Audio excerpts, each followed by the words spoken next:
Hello everyone. I will be discussing on topic Calder's theory of advertising and market power. Before starting it, we should know who was Nicholas Calder. Nicholas Calder was born in Budapest on 12th May 1908. He was a Cambridge economist.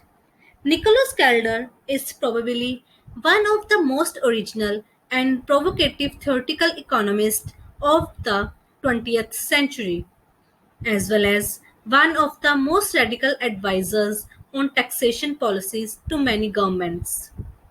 His contributions to economic theory range over a wide field, from the theory of the firm to welfare economies, from capital theory, international trade, and tariff policy to trade cycle and economic growth theory and monetary and taxation policy. But he probably will be most remembered for his theory of income distribution and his advocacy of an expenditure tax. In this, we are going to discuss about his economic aspects of advertising. According to Calder, he draws a distinction between the direct and indirect effects of advertising on social welfare. The direct effect of advertising is associated with its role in the provision of price and product quality information to consumers, while the indirect effects of advertising include any consequent scale economies in production and distribution. Begins with the direct effect, observing that the price of advertising to the buyer is typically zero.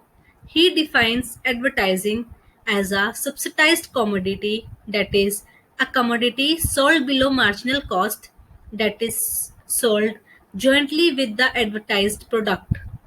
Advertising is then profitable to the seller because it is complementary to the advertised product, that is, advertising increases the demand for the advertised product. Now, what Calder suggests. According to Calder, he claims and accepts the view that although the primary direct function of advertising is to provide information, it does not do this efficiently for three reasons. First, advertising is a waste of resources because advertisers may more buy advertising than the public require, with the result that they are socially undesirable effects on welfare. This is expounded from the classical economist viewpoint of consumer sovereignty. Second, Calder claims that advertising fails to provide enough unbiased information. Third, it is costly. In addition to it, Calder claims that advertising has three indirect effects. First, it may stimulate the introduction of new products, which is undesirable. Second, it encourages spending at the expense of saving, which is desirable in slums and undesirable in booms. Third, that is, switches demand from some products to other, which is undesirable. That is, advertising shifts demand from smaller to larger firms, so reducing the number of firms until the whole output of a commodity is produced by a small number of firms. On the one hand, there may be a detrimental elasticity effect, that is, greater advertising may lead through greater concentration to enhanced monopoly power and the loss in efficiency that such power brings. On the other hand, there may be beneficial scale effect, that is, greater advertising, increased concentration, that is implied, gave rise to an efficiency gain due to achievement of scale economies in production and distribution. So, on what basis does Calder conclude that advertising promotes greater concentration? So, to develop this position, he assumed that an economy of scale to advertising exists and that larger, more profitable firms are better able to finance larger advertising expenditures.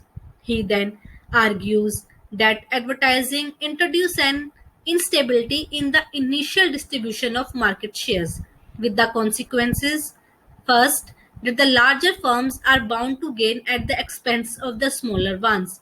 Second, if at the start firms are more or less of equal size, those that forge ahead are bound to increase their lead as the additional sales enable them to increase their outlay still further.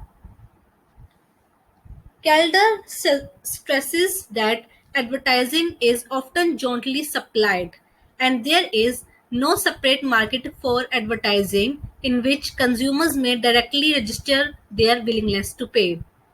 Given that the suppliers of advertising value its complementary effects, the supply of advertising may be excessive. Complementary view advocates counter that consumers make choices as to blunders that include advertising.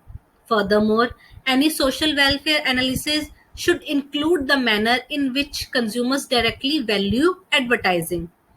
Coming to the Calder's comparison of indirect effects, given that these effects are competing, the net social consequence of advertising cannot be decided on the basis of economic theory alone. So, to gain further insight, Calders considered the role of advertising in Britain in the late 19th century. In his view, the advert of large scale advertising contributed to the emerge of a new organization structure, which he calls manufacturers domination. Manufacturers used advertising to establish brand names and position those names in the foreground of the consumer's consciousness so that consumers would be persuaded to seek those brands. In this way, large scale advertising enabled manufacturers to leap over middlemen and establish a direct connection with final consumers. The manufacturing sector then became more concentrated and additional scale economies that is associated with mass production techniques were realized. The manufacturer's domination structure is thus characterized by low production cost and high salary cost. The joint supply nature of advertising, which is observed by Calders in 1950, concludes that advertising thus may be excessively supplied. Calder put the case most strongly that advertising is important in promoting seller concentration. The economic effects of advertising must be judged in terms of advantages of the manufacturer's oligopoly, which is helped to create and maintain after advertising has been generally adopted. Sales will have been more concentrated among a smaller number of firms, and the size of the representative firm will have increased. So, this is regarding the Calder's theory of advertising and market power. Thank you for listening.